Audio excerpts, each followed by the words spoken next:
গতিকে মই আপোনালোকক দীঘলীয়া নকৰো। মই কেৱল আপোনালোকক অনুৰোধ কৰিম, এই যে আপোনালোকে 22 তাৰিখে ভোটটো দিব, সেই ভোটটো কোনো উৎসৱ নহয়, সেই ভোটটো কোনো আনন্দ নহয়, এই ভোটটো হ'ল আপোনালোকৰ ভৱিষ্যত। যদি আপোনালোকৰ ভোটটো ভুল হৈ যায়, তাৰ পৰিণাম সৰু সৰু ল'ৰা ছোৱালীয়ে ভুগিব লাগিব। আৰু যদি আপোনালোকৰ শুদ্ধ হয়, তেতিয়াহ'লে ল'ৰা ছোৱালীৰ ভৱিষ্যত ভাল হ'ব।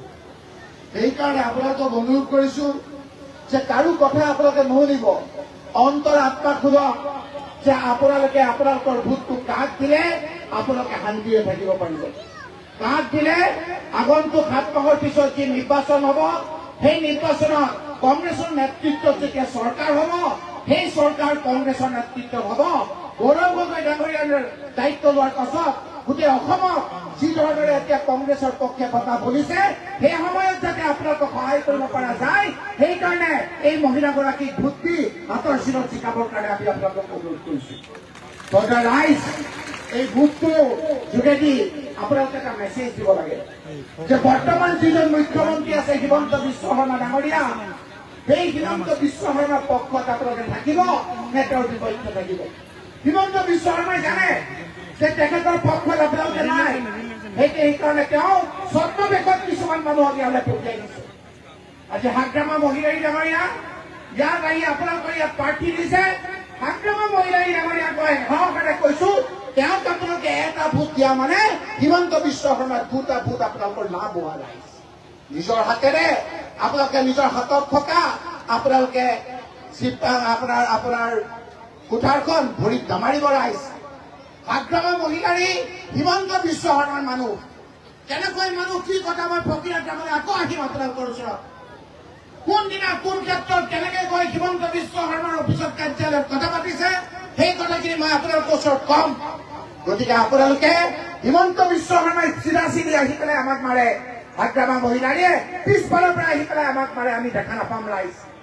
সেইকাৰণে সাহসেৰে যুঁজিবৰ কাৰণে প্ৰদেশ কংগ্ৰেছৰ সভাপতি গৌৰৱ গগৈ ডাঙৰীয়াই দায়িত্ব লোৱাৰ পাছত উজনিত আপোনালোকে দেখিছে যে বিভিন্ন জাতি জনগোষ্ঠীয়ে আজি এটা পোহৰ দেখিছে। মৰাণ মটক লোকসকলে জুই লৈ ৰাস্তাত নামিবলগীয়া হৈছে যে আমাক তুমি হিমন্ত বিশ্ব শৰ্মা আমাক ঠগালা, আমাক তোমালোকে যিখিনি দিম বুলি কৈছিলা নিদিলা। এইমাত্ৰ মই গুৰুগঞ্জৰ পৰা আহিছো। গুৰুগঞ্জৰ যিবিলাক আমাৰ কুচৰাজবংশীৰ বিজেপি লোক আছে, সেই কুচৰাজবংশী বিজেপিৰ লোকসকলে আজি যে আমাৰ নৃত্য কৰিছে, তেওঁলোকৰ ককাই ভাইসকলে কংগ্ৰেছ দলত অংশগ্ৰহণ কৰিছে। কিয়? এইকাৰণে যে হিমন্ত বিশ্ব শৰ্মাই তেওঁলোকক জনজাতি দিম বুলি কৈছিল, 100 দিনৰ ভিতৰত জনজাতি দিম বুলি কৈছিল। নিদিয়াৰ কাৰণে গণতান্ত্ৰিকভাৱে আন্দোলন কৰিবলৈ গ'ল।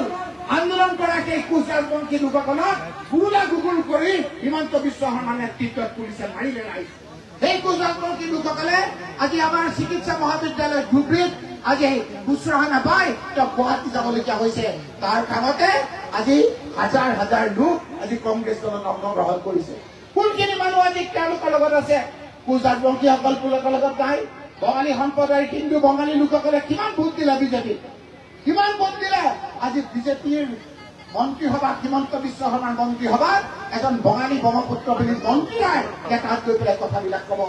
সেইকাৰণে বঙালী লোকসকলে কৈছে যে এইবাৰ নিৰ্বাচন হওক, হিমন্ত বিশ্ব শৰ্মাক মুখ্যমন্ত্ৰীৰ পৰা আঁতৰাবৰ কাৰণে গলে গলে বঙালী হিন্দু মানুহখিনিয়ে এইবাৰ কংগ্ৰেছ দলত আমাৰ গৌৰৱ গগৈৰ নেতৃত্বত ভোট দিব। সেইকাৰণে প্ৰক্ৰিয়া গ্ৰামলৈ মই আহিছো, আহি আপোনালোকক আহ্বান জনাইছো। আজি আমি দীঘলীয়া নকৰো। মহিলাসকল, আজি আপোনালোকে কৈছে আজি আমাৰ কেন্দ্ৰীয়তে কেনেকৈ আপোনালোকক ঠগাইছে, বিভিন্ন ধৰণেৰে ঠগাইছে, সেই কথাখিনি সুন্দৰকৈ আমাৰ গৌৰৱ গগৈ ডাঙৰীয়াই কব।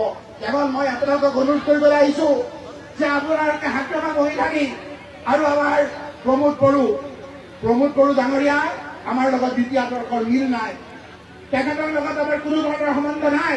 কিন্তু এইটো কথা কব লাগিব, যেতিয়া চৰকাৰ কৰাৰ কাৰণে সংখ্যা নাছিল হিমন্ত বিশ্ব শৰ্মা ডাঙৰীয়াক, তেতিয়া প্ৰমোদ বড়ো ডাঙৰীয়াক সহায় কৰিছিল। যেতিয়া হাতীদাৰ চিট পাই চৰকাৰ কৰাৰ তেওঁ সংখ্যা নাছিল, তেতিয়া প্ৰমোদ বড়োৱে এই বড়োলেণ্ডৰ পৰা গৈ হিমন্ত বিশ্ব শৰ্মাৰ হাত শক্তিশালী কৰিছিল। আজি হিমন্ত বিশ্ব শৰ্মাই মুখ্যমন্ত্ৰী হোৱাৰ পাছত বড়ো সমাজৰ মাজত কাজিয়া লগাই দিলে। আজি বড়ো সমাজৰ মাজত কাজিয়া লগাই তেওঁ বৈতৰণি পাৰ হবলৈ গৈছে। সেইকাৰণে ৰাইজ এই ভোটটো আপোনালোকক গৈ চিন্তা চৰ্চা কৰি দিব। মোৰ যুৱক বন্ধুসকল, মহিলাসকল, ইয়াৰ বয়োজ্যেষ্ঠ লোকসকল, আপোনালোকৰ সাহসেৰে আপোনালোকে যুঁজিব লাগিব। এই গৌৰৱ গগৈ ডাঙৰীয়া আজি আপোনালোকে মুখখন চালে গম পাব, তেওঁৰ মুখখনত আমি কাক দেখা পাওঁ? আমি তৰুণ গগৈ ডাঙৰীয়াক দেখা পাওঁ। সেইজন তৰুণ গগৈ, যিজন তৰুণ গগৈ আমাৰ এই দুখীয়া লোকসকলৰ কাৰণে দুপৰীয়া স্কুলৰ ল'ৰা ছোৱালীবিলাকক ফ্ৰী খোৱা দিছিলে। আজি পাহৰি গৈছো আমি।